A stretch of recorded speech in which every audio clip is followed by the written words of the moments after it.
Morning all, bright and early again. So this is the neglected 18-hole golf course part 2. I bought silly balls and silly balls of me today. So got a lot more information about this place since yesterday.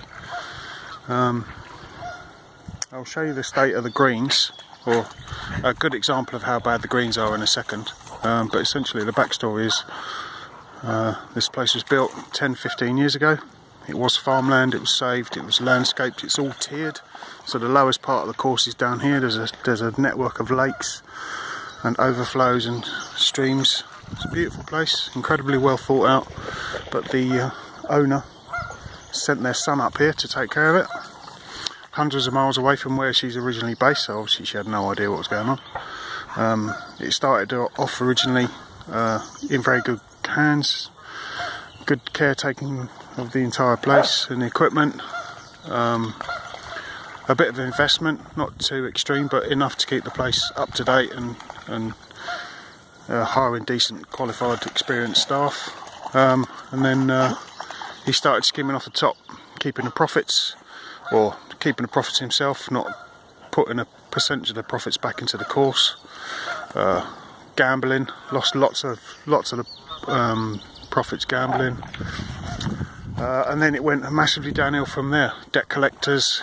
Apparently at one point in the evening there was armed police turned up because he was accused of something incredibly serious. So she kicked him out, sold it on to somebody else. The other person, who's completely unrelated, apparently was more of the same. So the course suffered again and again and again.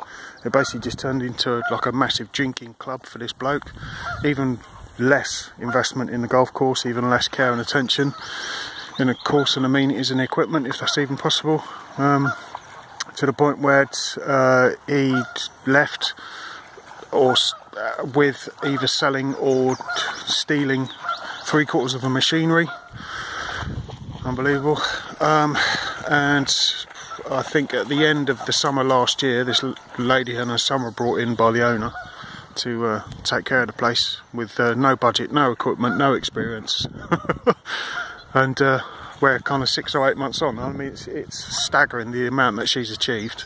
The clubhouse basically just looked like a giant squat, so she's completely turned it around. She's rebuilt the bar, kept whatever members there were. I said there was no members. I think there's about 15 annual members, which is crazy. No basically public customers, because the place has obviously got itself an incredibly bad reputation from the owners, and the people have been boycotting it for close to well, over a decade. So I don't know what number hole this is.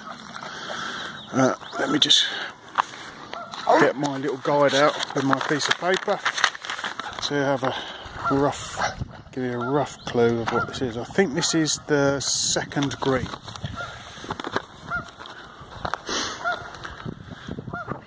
Yeah, this is what we've got to work with.